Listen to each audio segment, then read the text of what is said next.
नमस्कार, sky today news से मैं मोहम्मद मोहसिन इस वक्त मौजूद हूँ जनपद सहारनपुर में।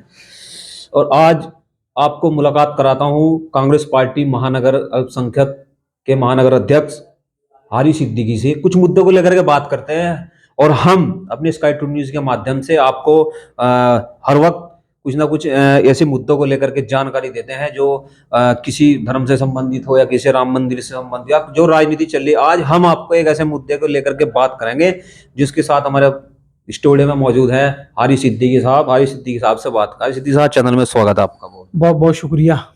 सबसे पहले आप ये बताइए, जो राहुल गांधी 22 तारीख को राम मंदिर नहीं जाएंगे, इसका प्रपोजल ठुकरा दिया था, तो 22 तारीख को वहां कामाख्या मंदिर क्यों जा रहे हैं? इस संबंध में इसको आप कैसे देखते हैं, क्या स्पष्टीकरण देना चाहेंगे?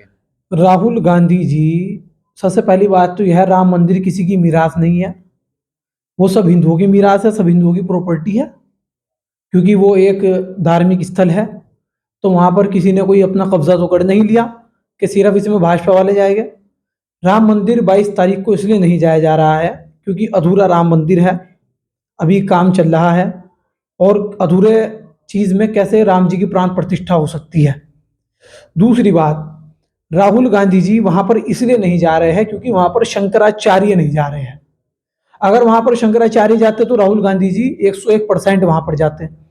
और राहुल गांधी जी का कहना है कि अब उसे धार्मिक अड्डा बना लिया है, धार्मिक जगह को राजनीतिक अड्डा बना लिया है भारतीय जनता पार्टी और उनके लोगों ने। और जो धार्मिक चीज होती है उसका राजनीति से दूर तक कोई वास्ता नहीं होता है।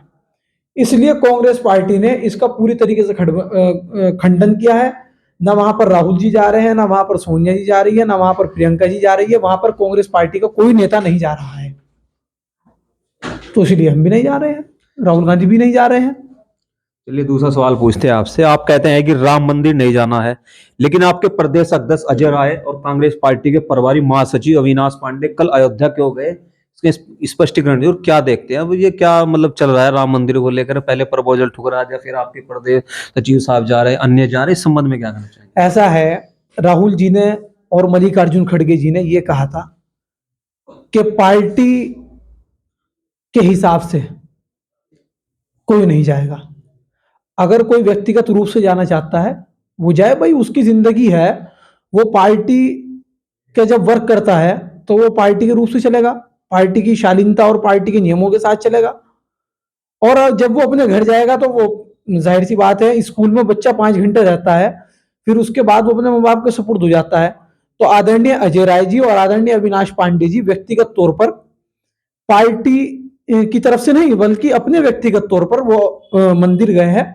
और 22 तारीख को तो नहीं गए हैं, 15 तारीख को गए हैं। तो वो अपने हिसाब से गए हैं और किसी को उनसे कोई गुरेज भी नहीं है। वो गए हैं, राम जी की उनमें राम जी उनके लिए पूजनीय है, राम जी उनके लिए आराध्य है। राम जी कोई भाजपा वालों के लिए थोड़ी आराध्य है, या कोई सच्चे मन से भाजपा वाली थोड़ी चाहते हैं राम जी को। वो हर व्यक्ति राम जी को सच्चे मन से चाहेगा जो राम जी के विचारों को अपने अंदर लेकर के रखता है। और मैं समझता हूं कांग्रेस पार्टी के अंदर सबसे ज्यादा राम जी के विचार हैं। चलिए, तीसरा सवाल पूछते हैं आपसे। जो वीडियो सामने आ रही है, कुछ लोगों ने राम मंदिर जब दर्शन करने के लिए जा रहे हैं तो कांग्रेस कार्यकर्ताओं के साथ मारपीट की और कांग्रेस का झंडा भी तोड़ा। तो आप इस पर अपना क्या दायित्व मतलब क्या विचार व्यक्त करना चाहते हैं? आप इस संबंध में स्पष्टीकरण दें। सबसे पहले तो मेरे ख्याल से सवाल सारे कांग्रेस के ही लिख रखे हैं मेरे भाई आपने। नहीं, आप भी तो कांग्रेस से ही है। नहीं, कांग्रेस से तो मैं हूं ही, लेकिन आपने सारे, अब आपको मैं, हालांकि ये सवाल बड़ा अच्छा पूछा है आपने।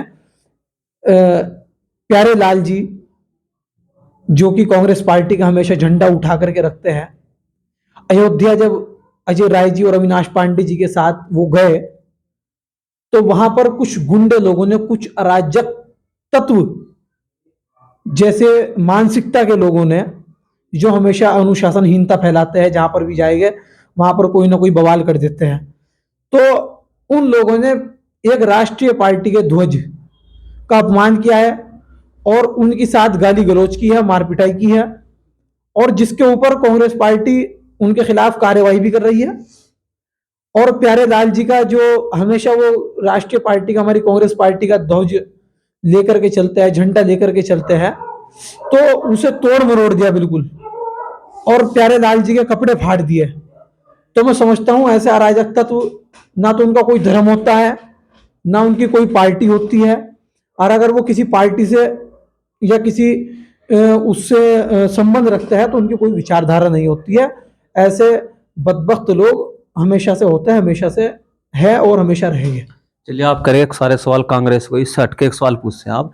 एक हमारे इंटरव्यू में हिंदू संगठन के संयोजक ने, जो उनसे जुड़े हैं, ये कहा था कि मदरसों में पढ़ने वाले आतंकवादी, जो स्कूल और जो गुरुकुल से पढ़ते हैं, वो राष्ट्रवादी यानी देश की रक्षा करने के लिए। तो कहीं ना कहीं स्पष्टीकरण एक तरह से भड़काऊ भाषण। तो आप इसको किस नजरिए से देखते हो और आप क्या जवाब देना चाहते हैं? अब उन्हें बेचारों को ये नहीं पता क्या नाम है, शक्ति राणा।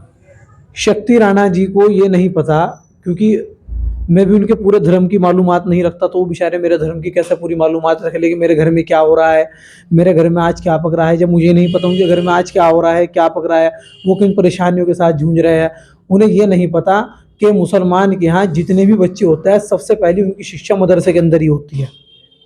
जब बच्चा 4-5 साल का हो जाता है तो उसके पेरेंट्स, उसके गार्डियंस उसे सबसे पहले मदरसे के अंदर कुरान शरीफ की तालीम हासिल करने के लिए भेजते हैं।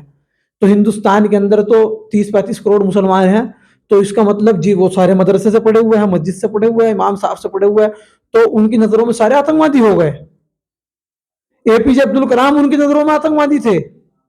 जब हिंदुस्तान अखंड भारत था, अल्लामा इकबाल उनकी नजरों में आतंकवादी थे। जो अल्लामा इकबाल ये कहकर गए कि सारे जहां से अच्छा हिंदोसिता हमारा, हम बुलबुल है इसकी ये गुलसिता हमारा, मजहब नहीं सिखाता आपस में बैर रखना, हिंदी है वतन है हिंदोसिता हमारा। इंदिरा गांधी जी जब उस टाइम के साइंटिस्ट चांद पर गए, तो इंदिरा गांधी जी ने पूछा था साइंटिस्ट से कि ये बताइए आपको चांद से हिंदुस्तान कैसा लगता है। तो साइंटिस्ट ने कहा था कि मैडम मुझे ये बात कहते हुए कोई गुरेज नहीं हो रही है, जो आज से कुछ सालों पहले अल्लामा इकबाल ने कही थी कि सारे जहां से अच्छा हिंदोसिता हमारा। तो आप शक्ति राणा जी से ये पूछिएगा